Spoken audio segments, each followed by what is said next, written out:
Hello, I'm Stewart, and today I'm going to tell you the best way to make testimonials on your website. This is the most comprehensive guide you're going to find around creating testimonials for a website, and the reason is we're going to go into a lot of depth. We're going to talk about the reasons why you want to use testimonials. You might think you already understand this, maybe you do, but most people don't. We're going to talk about the psychology behind what makes a good testimonial work and the best ways you can structure them so that they bring you the most effective results. Obviously, the reason you want testimonials is to increase conversion rates, to get more clients ultimately, and that's what we're going to focus on in this video. And before we get started, my company is giving away a free video and marketing strategy audit. So you can apply via the link in the description below. It's a one-on-one session and we'll go through all of your marketing at present, help you identify any roadblocks or issues you're currently facing. And by the end of the call, we'll give you a marketing strategy, what we would recommend you do using all of our years of expertise. So let's jump into this guide as to how you can make the best testimonials for your website. Firstly, I just want to talk about why we're using testimonials, because if you understand that, it'll help inform the rest of this guide. The reason we're using testimonials is to build trust.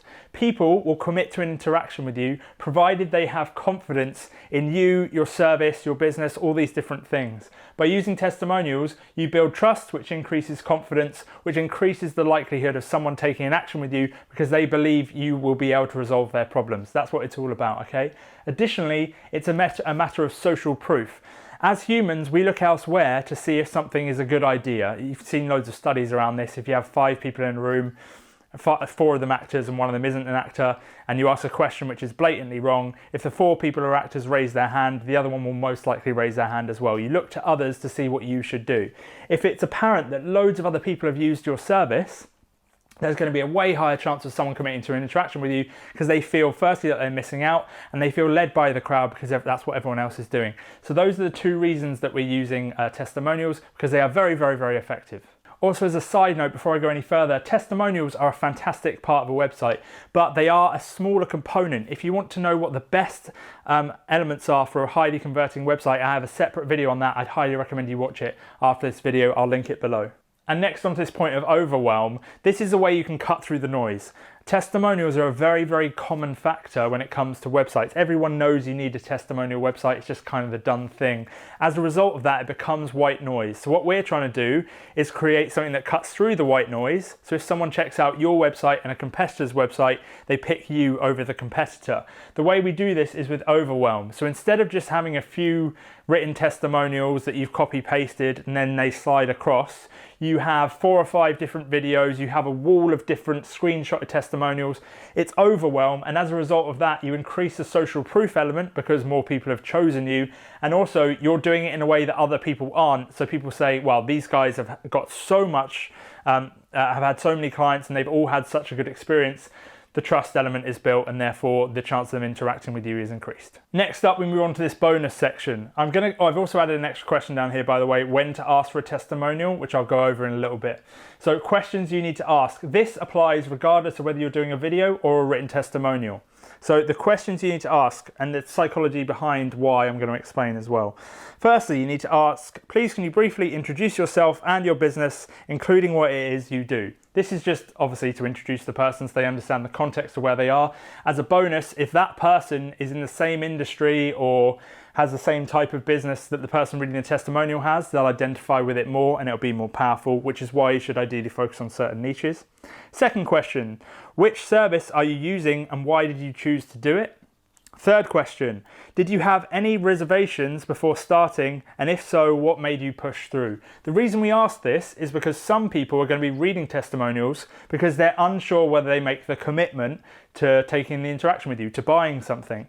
And by saying that, this person saying, I was in your exact situation, I took the action, and then we're going to go through to what happened. And basically, it's like objection handling in a sales call.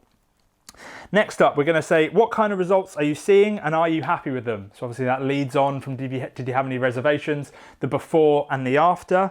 Then we're going to ask, can you comment on the quality of communication? Communication is quite often a thing with B2B where they want to know that they're going to be cared for. Also with B2C, things like customer service is a really big thing. So that's why that covers that. Next up, would you say the service is worth the money and would you recommend it to others?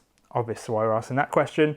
And then 7, anything else you'd like to add, just to give them an opportunity. All of that I'm going to write in the description below, so you can copy paste it, do whatever you want with it, but they're the questions you should ask. So now we're going to talk about how to record. So let's say you're going down the video route, you might be thinking, that's fantastic, how do I record a video testimonial? Well, the best way to record it is simply over the internet, via Zoom, via Google Meets, whatever you use for your internet video calls, okay? The reason that that's the best way to do it is, again, authenticity. Quite a lot of people think they need a really expensive camera and they need lights and everything. They need to sit someone down, they need to have a professional interview with them to have a good video testimonial. That's not the case. In fact, sometimes a really crappy recorded video across a video messaging service is better because it's more authentic, right? When you sat someone down in front of a camera with lights and everything, you've got an interview and interviewee, it feels very staged, and as a result it doesn't feel as genuine.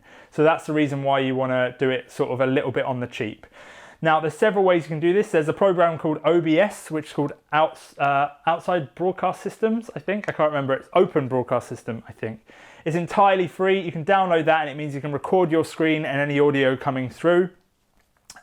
Which is a really useful thing to do. So you can do that if you're having problems recording with Google Meet or with Zoom. Obviously, there is internal methods of recording via Zoom, so you can also use that. There are also written testimonials. How would you record those testimonials written? So you need to think about where people are going to first see your business, and this is going to depend on your type of business.